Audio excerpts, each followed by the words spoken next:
Hello everyone, this is Harless58 signing on to do a video review of the Apple Watch Series 4. And just going to go out the gate and say this is the best smartwatch that you can buy in 2018, hands down. And I'm going to explain to you why. Just a little background information. I basically have used almost every Android Wear OS watch that has been out. I've used the Tizen watches, the Gear S2, Gear S3. I've used the Asus Zen watch. I've used the Polar M400, Misfit Vapor, almost all of the Fossil watches. I've used the LG Sport watch. My wife has the Michael Kors version. I have a very extensive background and relationship with Wear OS, so I stand here pretty confidently after all of that and using all those devices, stating that this is the best smartwatch, period, and to date. With a strong second, maybe the Polar M400. So first off, I'm going to explain to you why. Start off with what I like about this device. The design. You can say what you want about Apple, but they really do make some beautifully designed items. This just looks like a great piece of hardware, like a piece of jewelry that just it's going to end up sitting on your wrist, right? It looks great. However, there are some knocks against that design. Because of the design and because of that rectangular or squarish design, people probably won't like it because it means that everybody knows that you have an Apple Watch. With the Fossil watches, what I liked is that it's a little bit more incognito and that you wouldn't be able to tell that someone is wearing a smartwatch unless they started to touch the screen or maybe start to speak to their watch, okay? But either way, so that's either, maybe you love the design, in terms of, I mean, it really does look good aesthetically, but then maybe you might dislike the fact that everybody is wearing one or the fact that it's rectangular, but I really do think it looks great. Something else that I like, so first of all, the two pillars that I believe that make a great smartwatch are you need to do notifications good or great, and you need to be able to track your workouts pretty well as well. That, to me, is what makes the pillars of a great smartwatch. Everything else after that sort of comes second. And I guess I'm going to go ahead and throw this one near battery life. You need to have decent battery life. Because if you don't have battery life, it doesn't matter, if you do notifications well and that you track workouts fine, if your battery's dead. So, starting off with that, tracking your workouts well, the ability to start workouts pretty simple and easily directly from the watch here. So, I'm going to go ahead and put this on, give you guys a real life example of what I would do if I wanted to start a workout, okay, or what I did earlier. So here, I gotta put in your passcode. So here, you just tap that. Wrong thing, sorry. Doing this from behind the screen is really difficult to do, guys. Okay, so you tap here, and then you can scroll between which workouts you want to do. So there is a pretty extensive list. However, it's not that extensive.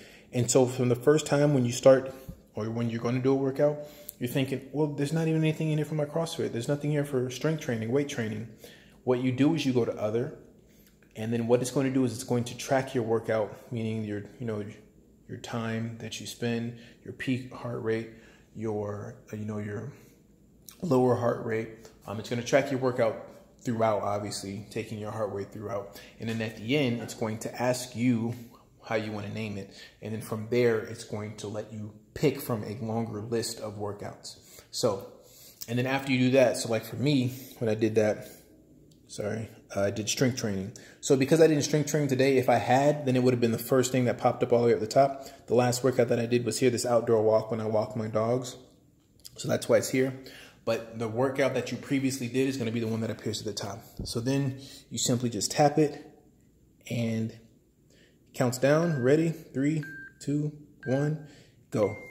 That's it. It's going to track your heart rate, your elevation. If you're walking, you can listen to music from here. Scroll over. Then you want to lock the screen, which is good implementation. Sorry. Then you can end the workout and pause it. I'm going to end that workout. So locking the screen is very important because that's something that a lot of smartwatches unfortunately don't have, and I don't know why, because it's pretty easy sometimes to hit back and then you end up canceling out of the workout that you've been doing and you don't even realize it in the middle of the workout. And then you realize it at the end, or maybe you realize it in the middle after, you know, it stopped tracking after a minute into the workout, which is unfortunate. So applause to Apple for thinking through and through with that. Cool. So again, the ability to launch the workout pretty quick. Heart rate monitor in my use has been fairly solid, pretty comparable to even heart strap monitors, chest strap monitors. And then you also have the ability to connect a chest strap monitor as well, which is pretty good. It's not really something that you normally see from Apple because they sort of have this closed way of thinking where they think that what they develop is going to be the best on the market. And so it's weird for me to see that they are willing to acknowledge the fact that the chest strap monitor might be better. And so because of that, you can connect it for workouts, which is cool and commendable because that's not the Apple way of thinking normally. Then something else, the watch bands. So here I do have the Clockwork Synergy adapter mod that I sort of unboxed and reviewed in a video I posted yesterday. So that this is a standard 22mm strap from Fossil that I have connected here. So if you guys don't know about that video, I encourage you to go watch it on my channel. But even the strap, or the way that Apple, you know, they usually come up with some sort of proprietary something for all of their devices, and that's what they did here with these watch bands. But I still think that they're implemented relatively nicely. They're pretty expensive, so these are knockoffs. These are not the $50 versions. These are like 10 bucks a piece, but I like the design of them. They're designed well, so that's something else that I like. LTE. So here, if you guys can see this red ring, this means that this is an LTE version, and to me, that's something that the Wear OS space has not had. There was only the LG watch, the sport watch, that had it, and that was exclusive to AT&T. And no one else had it. Verizon was supposed to be launching their own version, and that got canned, so that never came out. And then Verizon was supposed to be launching just an entirely different Wear OS watch, and that got canned as well. So to me, you know, why would you want to do LTE? So there's a couple of different reasons. First one, if you want to go out, you want to go for a run, you don't want to carry your phone, awesome. You want to walk your dogs, awesome. Just put your watch on, you already got it on, and you just walk. You don't even have to do anything else, which is amazing. It's a really great user experience. I have used the Gear S3, the LTE version, and it just wasn't as simple. What I did, so let me tell you guys what I did when I wanted to go walk today with my dogs. I got these earpods, put them in my ear. It's crazy. I put them in my ear. I started playing music from my wrist, and then I walked out the door, and I kept walking. And that was it. I didn't do anything else. Again, you can say what you want about Apple and their prices. They are expensive, but things just work. What happened while I was walking? I got a phone call from my wife. I picked up the phone on the Apple Watch as I'm walking my dogs. I spoke to her on the phone, got off the phone with her, continued to listen to stream music. Also, while walking, of course, I started and I tracked the workout. So I was tracking through GPS. So I did all these things on the watch. I walked for maybe 45 minutes. I probably walked with my dogs. Came back here, turned off my headphones and stopped my music, stopped my workout, and got on my phone, and it was like nothing had happened at all. So super easy, super convenient. Is it worth $10? That depends on you and your budget. How often are you going for walks? How often do you want to leave your phone at home? Also, it's something else to be said for this digital well-being era that we're in, where Apple and Google are trying to monitor or show you how often you're using your device, and you just want to get away. You want to decompress. Having a watch with LTE, to me, it's like you have a smartwatch, but it's a dumb phone on your wrist, okay? Because you get smartwatch, you know, you get notifications and things like that you don't normally get from a watch. But then it's a dumb phone because you can get text messages, you can make phone calls, you can listen to music. So maybe that wouldn't even be a dumb phone, because I guess you couldn't do that until smartphones came out in existence. But you can't surf the net. You might be able to, I haven't tried, you might be able to get on Instagram and things like that, but you can't get on YouTube. You can't do all of the same things that you would normally do from your phone.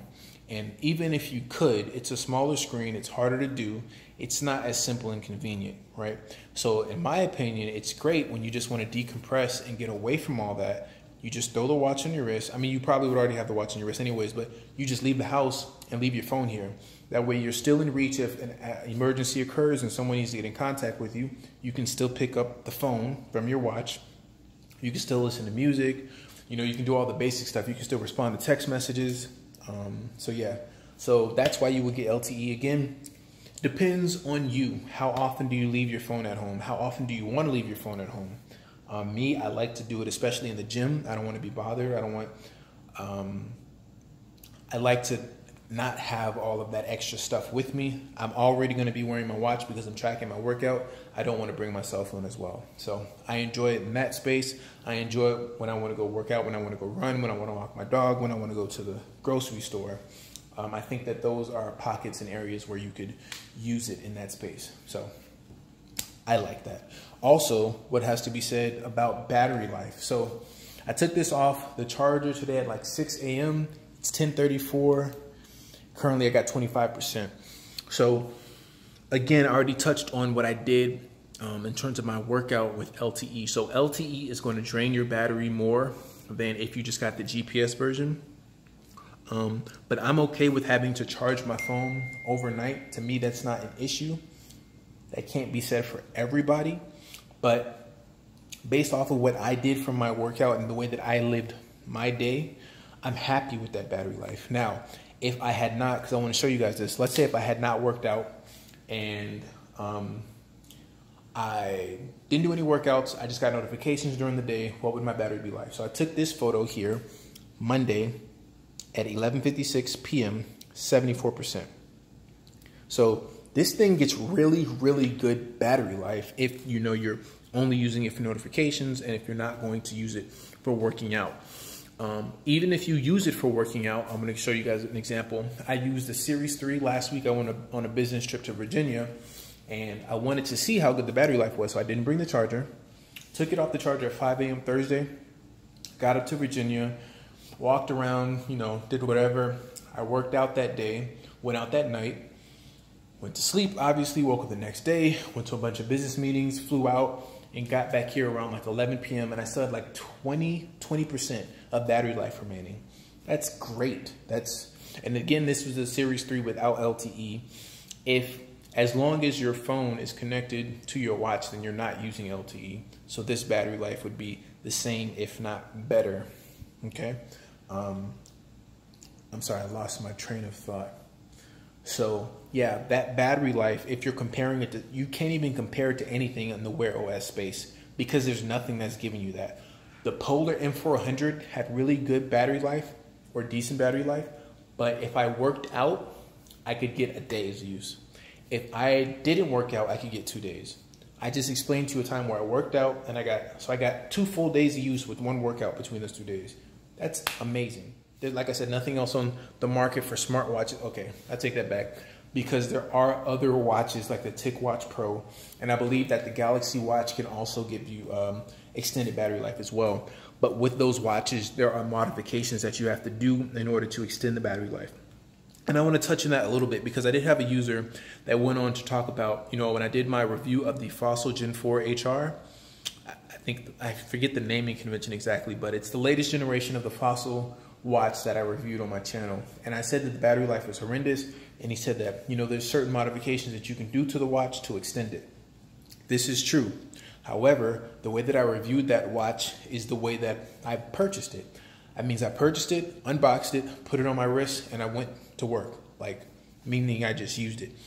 I didn't make any modifications because this is the way the watch is intended for use. It's not intended, or the way that I like to imagine is that the manufacturer put the watch together and they intended for me to use it this way. Same thing with the Apple Watch. So I just put this on my wrist and I used it, and that's the battery life that I've been getting consistently. All right. So now I'm going to go ahead and peel this back a little bit because this watch does not have an always on display. With Android Wear or Wear OS, you do have an always on display, but you can choose to turn that off. Now, if I had chosen to turn it off, I'm pretty sure my battery life would have been better, but I don't know how much better it would have been, because my wife has a Fossil Gen 2, I think. And after having that interaction with that user, I told her to turn hers off so that we could both, compare apples, I guess apples to apples, whatever. We both took our watches off of the charger. I worked out that day, had a pretty full day, and what did we do? Worked out that day, had a pretty full day. And like I said, I had her turn off her always on display. And at the end of the day, I was at 55% and she was at 49%. Now, this was the Fossil Gen, I think the Q Wonder, I forget. But this watch does not have a heart rate monitor, no heart rate monitor attached. The one that I'm comparing it to. And it had the always on display off. So it had lesser percentage of battery life, no heart rate monitoring, and I worked out that day. She did not work out that day. So yes, I'm pretty sure that is better battery life, but it's not good because that's not even tracking your heart rate. So I can confidently state that I do believe that the Apple Watch Series 4 is going to give you the best battery life, pound for pound, ounce for ounce, in terms of what you're trying to track with notifications, with working out and things like that. I don't think it's even a contest with anything that's Wear OS. The Galaxy Watch may be a little bit different, and only because of all of the different modes that you can put the Galaxy Watch in so that you can preserve battery life. Okay, I know I spoke a lot about battery, but I just wanted to make sure that I covered all of that. Something else that I like is the speaker. So I'm going to test here speaker, Siri, and text-to-speech. Well, I guess the speaker and Siri at the same time, so you guys can see just how loud and clear the speaker is. In my opinion, the Series 3 speaker was pretty shitty, but I think that Apple hit the nail on the head here with the speaker on the Series 4. So let's see. Oh, and I do enjoy Siri also. Google Assistant and Siri, a lot of people think that the Google Assistant is better, which can be true in some instances, but I think Siri on the Apple Watch is better than Google Assistant on Wear OS watches. So let's see.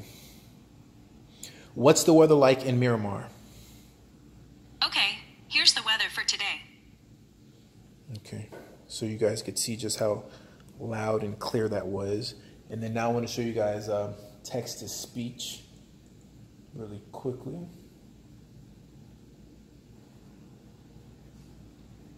Hey, what do you got planned for the rest of the day? Question mark. Did you want to go and get some drinks? Question mark. Awesome! Exclamation mark.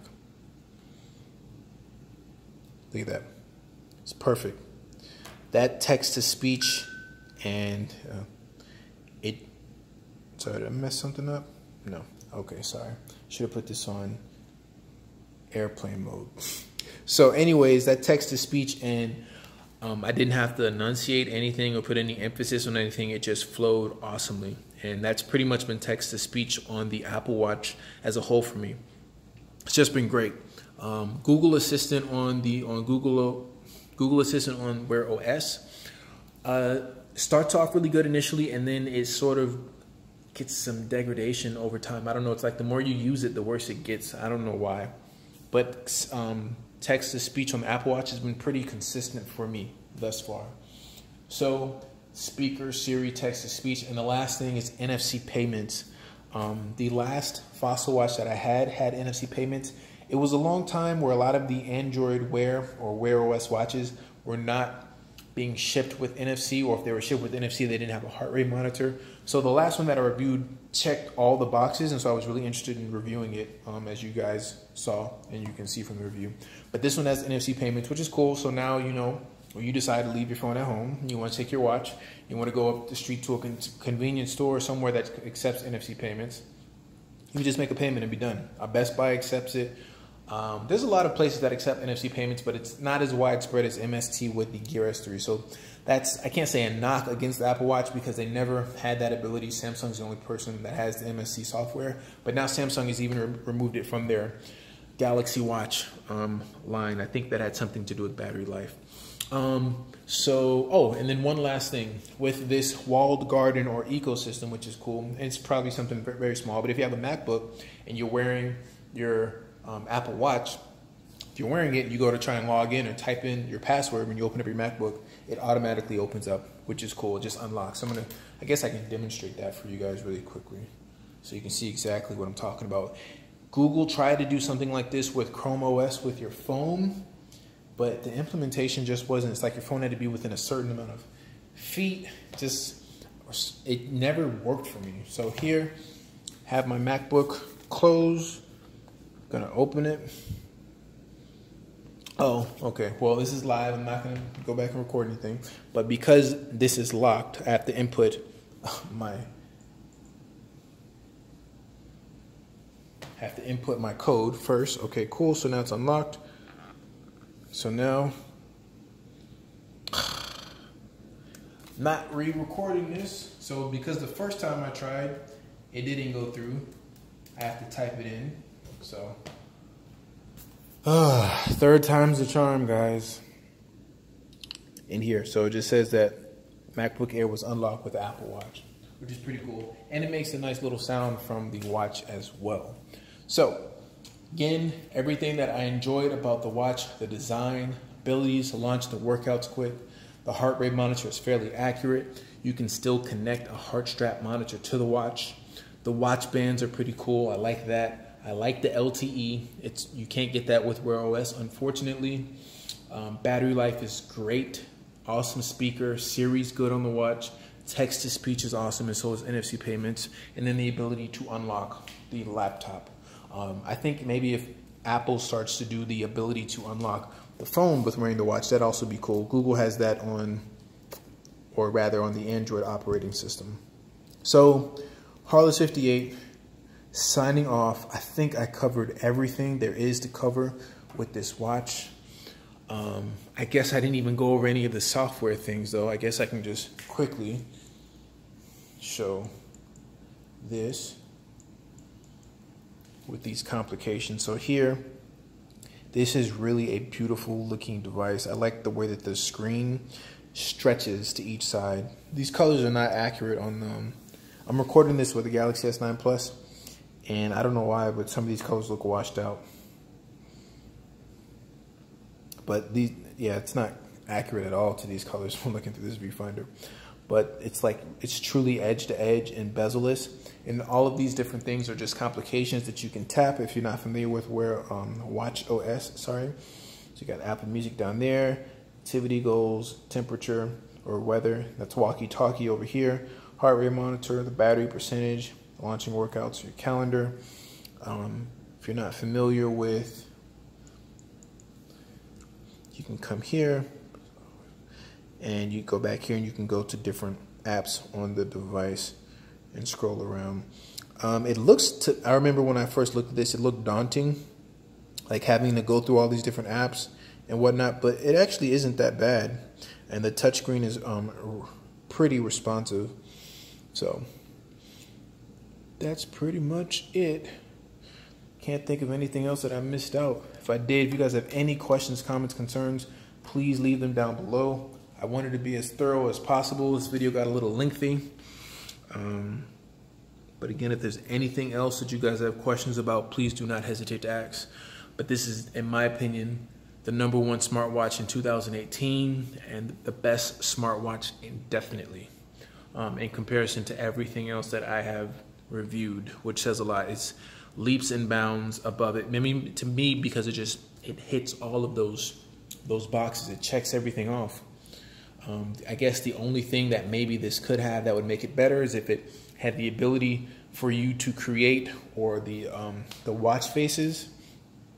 I know that there's an app called Facer where you can sort of create watch faces, but Apple doesn't allow third-party watch faces, which is unfortunate. But maybe if they had a round watch versus just this rectangle watch, that would be cool. But yeah, like I said, this really checks all the boxes, and there's nothing really that I want more on a watch. So it's Harless58 signing off. Best smartwatch in 2018. Again, have to say that. Hope you guys enjoyed the video. If you guys have any questions, comments, concerns, please leave them in the comment section. Leave a thumbs up if you enjoyed the video. I'll do my best to get back to your comments. Peace.